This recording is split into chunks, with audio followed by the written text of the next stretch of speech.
제가 방금 손상대 선생님께 묻는 것이 뭔지 아십니까? 631명 그거 진짜요? 아니 그보다 더 많습니다 이러네요.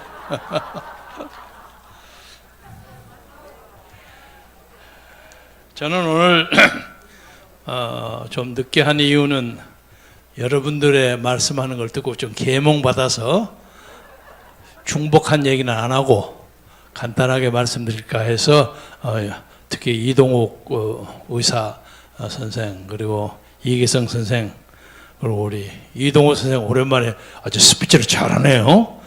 나는 그렇게 스피치한 거 처음 들었습니다. 저는 좀 차분한 기분으로 이 문제에 접근하고자 합니다. 요새 일련의 사건을 보니까 이 정권이 마지막으로 가는구나 하는 느낌을 가집니다. 옛말에 오동잎 하나가 떨어지면 가을이 온다고 그러지 않습니까? 요새 벌려지는 걸 보니까 비정상에서도 상당히 벗어나요. 상당히 벗어나서 오늘 제가 주로 말씀드리려고 하는 게 박지원, 박원순 그리고 우리가 존경하는 백선엽 선생 장군 이 세 분을 말씀드리려고 합니다. 박지원에 대해서는 제가 지금까지 한 번도 얘기하지 않았던 얘기를 오늘 하려고 합니다. 제하고는 아주 친했습니다. 제하고 동갑입니다. 뉴욕에서 지금부터 한 30년 전에 제가 민주화 신문을 만들고 있었습니다. 근데 참 어려웠습니다. 어려워서 신문을 만들어 가지고 간신히 그 신문을 싸 가지고 다니면서 식당에다 발행인인 저도 가서 뿌리고 다니고 그리고 한 달에 한 $5,000 정도의 돈이 드는데 주간 신문을 한 번 만드는데 한 5만 부 정도 찍었습니다. 그러니까 독립신문이라는 이름으로 명실공히 해외에서 만든 민주화 신문 중에서 차타가 공연은 가장 큰 신문이었습니다.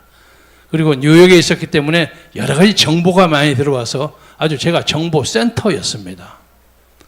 그래서 그런지 박지원 사장이 여러 가지 방법으로 저에게 접근을 많이 했습니다. 그래서 밥도 먹고 얘기도 듣고 뉴욕 한인 회장도 하고 그랬었어요. 그런데 한 분은 이사라고 있습니다. 뉴욕 외환은행 대표를 하시는 분인데 그 엄기표라는 자그마한 분이에요. 그분이 저를 꼭 좀 만나고 싶어 한다는 거예요. 그 엄기표 그 양반이 누구냐 그러니까 박정희 대통령 조카 사위가 된다고 그래요. 그 양반이 왜 나를 만나려고 그러니까 당신이 그 신문 만드는 사람 그 본인을 좀 보고 싶다. 그래서 가서 만나서 얘기를 했어요. 만나서 얘기를 했어요. 밥을 같이 먹는데 아주 그 친절하게 하면서 그 양반이 나쁜 손버릇이 하나 있어요. 친절하게 하면 아이 김동지 하면서 허벅지를 자꾸 만지는 그런 버릇이 있어요. 이게 좀 손 떼시오 내가 이러는데 자그마한 손이 굉장히 셉니다. 그러면서 나는 외환은행 대표를 하고 있지만 당시 신문의 애독자야. 뭐 이러면서 저에게 아주 친절을 베풀던데 근데 그 후에 박지원하고 그 엄기표 행장이 아주 친해요. 그리고 융자도 많이 받고 그러더라고요. 그래서 박지원이가 혹시 나를 거기다 소개해서 좀 다스리는 대가로 대출을 받지 않았는가 하는 그런 합리적인 의심을 가지고 있었습니다. 사실 여부는 잘 모르겠습니다만 당시에 미국의 몇 사람의 그 친정부적인 사람들이 은행에서 대부를 받아가지고 대출을 받아서 건물을 하나 삽니다. 건물이 그렇게 비싸지 않습니다. 그러니까 뭐 한 30만 불, 50만 불 정도 하면 계약금 한 5만 불, 10만 불 하나 사고 그 다음에 그걸 움직이면서 또 그것을 크레딧에서 또 다른 것을 사고 이래서 여러 개를 삽니다. 그래서 어떤 사람은 9개, 10개를 막 한국 교포가 쫙 그 빌딩을 사는 경우가 있었습니다. 근데 이게 잘못돼갖고 하나 망하면 우르륵 하고 그냥 도미노처럼 싹 망해버리는 경우도 있고 잘 되는 경우도 있고 그렇습니다. 그런데 그 후에 전두환 대통령이 미국을 처음으로 방문했어요. 그는 전두환 환영위원회 위원장입니다. 저는 당시에 민주회복 국민회의의 의장이었습니다. 그러니까 소위 반정부 신문. 그러니까 카나다와 미국을 통틀은 가장 큰 민주단체의 책임자였습니다. 그는 전두환한테 가서 환영사를 하고 저는 백악관 뒤에서 다운우시 전주환 타도 대모를 벌리고 있었습니다. 같은 워싱턴 DC에서. 그런데 그 사람이 그 환영회를 끝나고 그걸 씩 지나갔던 모양이에요. 저는 못 봤죠. 그리고 미국에서는 데모를 하는 게 사람을 많이 모으기가 힘듭니다. 전국에서 비행기를 타고 와야 되기 때문에 많이 모아도 한 250명, 300명 정도 모읍니다. 그런데 그리고 난 다음에 뉴욕에를 딱 들어왔는데 제 사무실을 딱 방문하면서 김 의장 봤어? 이런단 말이에요. 어디서 봤어? 그러니까 내가 뭐 하고 저 백악관 뒤에 가면서 그걸 봤다는 거예요. 그러면서 그 옆에 지 딸을 싣고 갔대요. 근데 그 집 가족하고 우리 가족하고 몇 차례 만난 적이 있어요. 그걸 같이 놀러 다니고 해서 친분이 합니다. 그래서 딸을 보고 또 헤더야 이름이 미국 이름이 헤더야. 나 그 꼬마에게는 미안한 얘기입니다만 지금 장성했을 겁니다. 헤더야 저기 네 시아버지 있다 이랬다는 거야. 그래서 그 돌아가신 그 박지원 장관 후보 국정원장 후보의 부인이 제가 일남 2년대 제 아들을 참 이뻐했어요.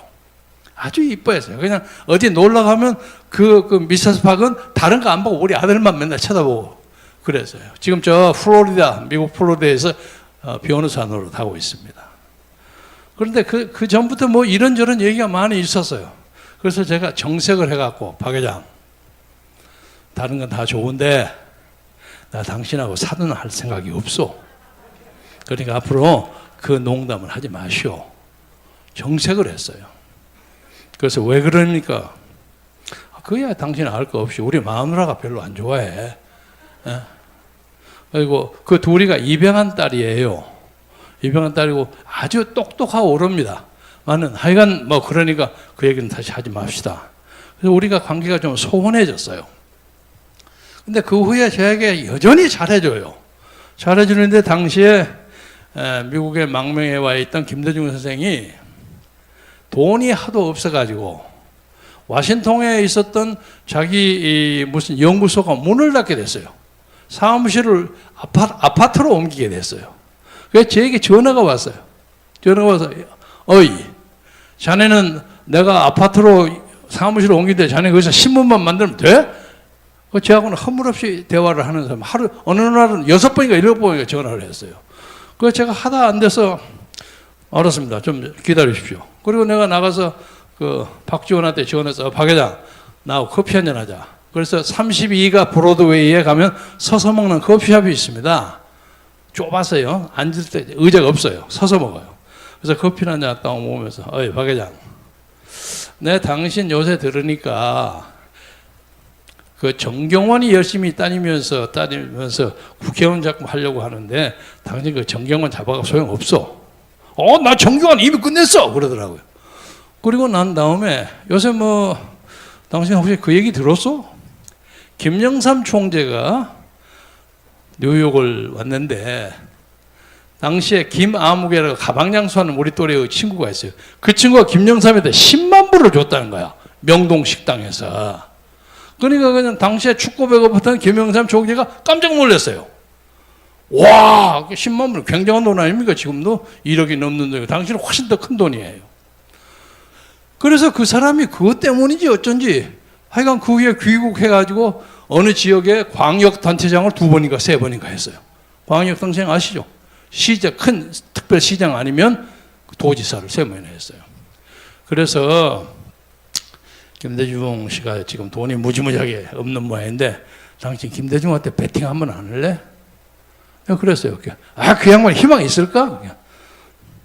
축구 배구 볼 때 돈을 내야만 단가가 싸지는 거야. 나 솔직하게 얘기했어요. 그리고 다른 건 모르지만 김대중 씨가 나중에 와서 당신 비례대표 하는 거 문제 없을 거야. 난 김대중 좀 도와라. 그래서 내가 그 박지원을 김대중한테 소개했어요. 소개해서 그때 많은 돈이 아니라 5천 분인가 10,000분인가를 내서 얘기를 터주게 해줬는데 그 박지원이가 그 후에 오늘날처럼 한국 정치에 이렇게 시끄러운 사람이 되리라고는 제가 상상하지 못했습니다.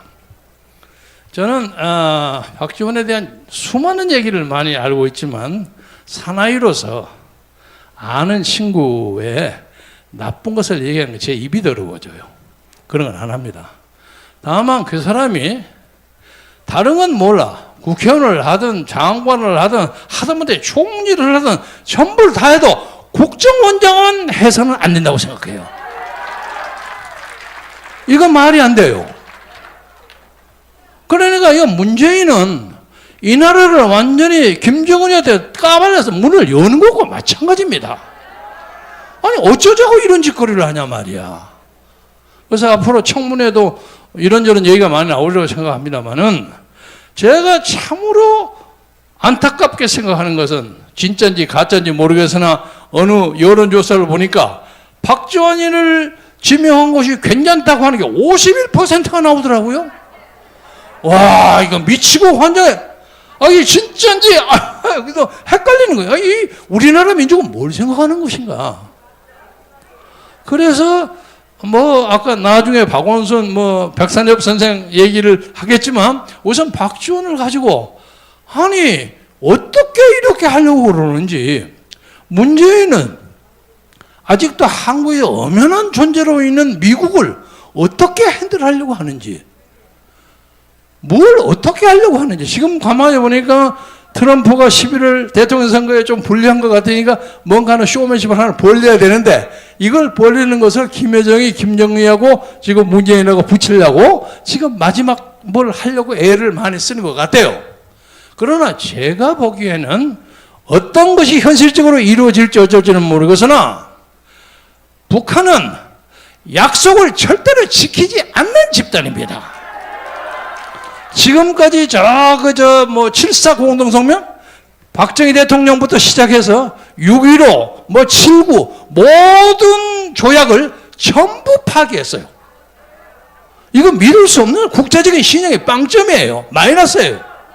그래서 무엇을 한들 이 나라의 평화와 안정을 가져오는데 큰 도움이 되지 않을 것이라고 생각하는데 다만 제가 개인적으로 아는 박지원이가 이 과정에서 어떤 짓거리를 해가지고 어떤 깨춤을 서서 북한을 가깝다는 건 세상이 다 아는 일이지만 미 정보부에 가서도 또 뭘 많이 할 거예요. 보나마나.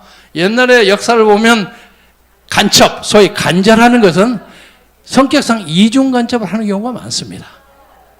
제가 그 김영옥이를 처단했다고 주장한 조용복이라는 사람을 합니다. 그 사람을 4년 동안 내가 접근해서 책을 쓴 적이 있는데 그 사람이 한국의 북파공작원의 수령급으로 북한을 가요. 대단한 사람이에요. 그래가지고 공작을 하는데 어떻게 하다가 보니까 북한의 대남 공장책 김중린이한테 걸렸어요. 그 잡혔어요. 김중린도 머리가 빠삭한 사람이거든. 그래서 같이 앉아서 한자도 받고 아주 유식한 사람이에요. 뭐라 하다가 나 사실 이것 때문에 왔어. 김중린이가 그래? 그러면 니야 나하고 쇼부를 치자. 일본말을 써서 미안합니다만 자기 말을 쇼부를 치자. 그러면 내가 니 살려주는 대신에 니 돌아가서 남부의 적당한 정보도 나한테 줘야 될 거 아니냐. 이렇게 해서 그 약속하고 돌아왔어요. 돌아와서 이 조용복이라는 사람은 또 이쪽에 중앙정보부에 와서 내가 살아나려고 이런 정보를 주겠다. 이런 정도의 정보는 주겠다고 약속하고 왔습니다. 고백을 했어요. 그러니까 이쪽 중앙정보부에서는 그래? 그리고 그 적당한 정보 양을 틈틈이 또 그쪽으로 보냈어요. 이게 이 간자, 소위 간첩이라는 것은 그렇게 살기 위해서 왔다 갔다 하는 경우가 많이 있습니다.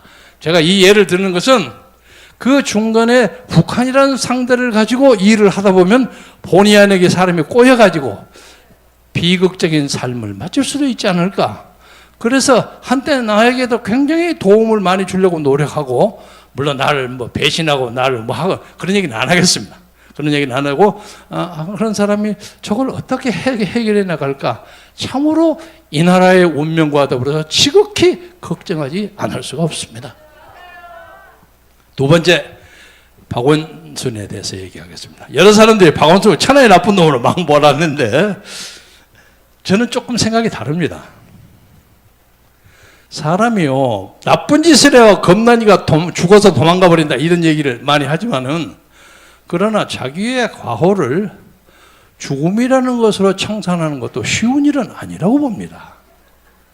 대한민국 안에 박원순보다 훨씬 더한 놈들이 수없이 살아나 있어요. 거짓말하고 내가 뭐 잘못했냐 이러고 나와 있는데, 그래서 어제 그제 쭉 보니까 공작설, 음모설도 많이 나오더라고요. 저는 뭐 그 믿지는 않습니다만은, 관계되는 사람이 5년인가 3년인가 박원순의 비서를 했다 그래요. 근데 성폭행을 한 건 아니지요. 그거 보니까 그렇게 괴롭힘을 당했으면 지가 경고를 했든지 아니면 그걸 그만두든지 그랬어야지. 실컷 거기 있다가 나와가지고 아주 이렇게 민감한 순간에 그걸 탁 발표를 하니까 누가 밀어서 한 것 같은 오해를 받는단 말이에요. 그래서 앞으로 이건 두고 봐야 되겠어요. 두고 봐야 되겠어요. 그러나 저는 어떤 경우도 박원순을 옹호하지 않습니다. 나는 그 사람 만나본 적도 없고 악수해 본 적도 없어요. 먼 벌에서 본 적은 있지만, 그래서 이 문제에 대해서는 너무 죄를 받았다고 그냥 묵살시킬 것이 아니라 문제를 냉정하게 보는 것이 필요하다. 이 말씀을 여러분에게 드리고자 합니다.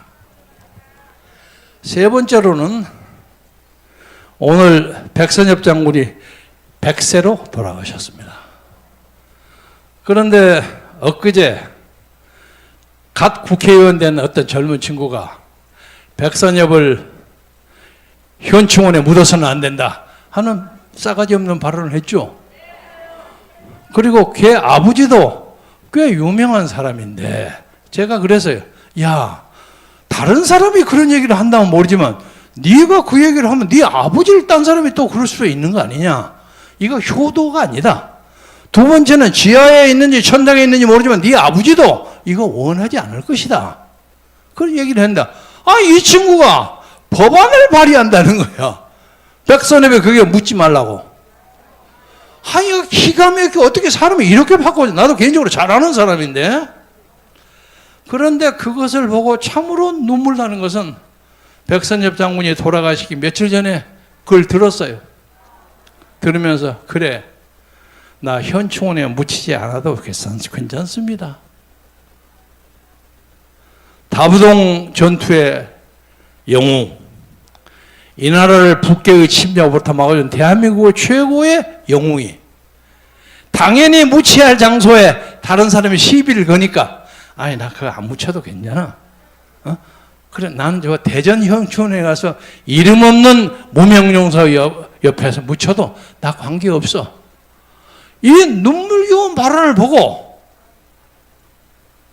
성추행 여부 때문에 그 가부가 분명하진 않지만은 그걸 가지고 시민장을 하겠다는 사람, 이 사람들은 너무 차이가 많지 않아요? 이것이 이 나라 자유민주주의를 지키고 이 나라의 민주와 평화와 이 나라 안보를 지키는 보수 우익 세력의 도덕적 수준을 얘기하는 것입니다. 저는 백선엽 장군이 국민장으로 거행돼야 한다는데 여러분이 찬성하시죠? 아니, 박원순이가 시민장을 한다는데 그러면 백선엽 장군은 조용히 가서 그냥 육군장이나 해서 대전에 가란 말입니까? 이런 어처구니 없는 역사의 일탈을 막기 위해서라도 이 모든 것이 천무후무한 4월 15일 부정선거부터 시작되는 것입니다. 여러분 헷갈리지 마세요.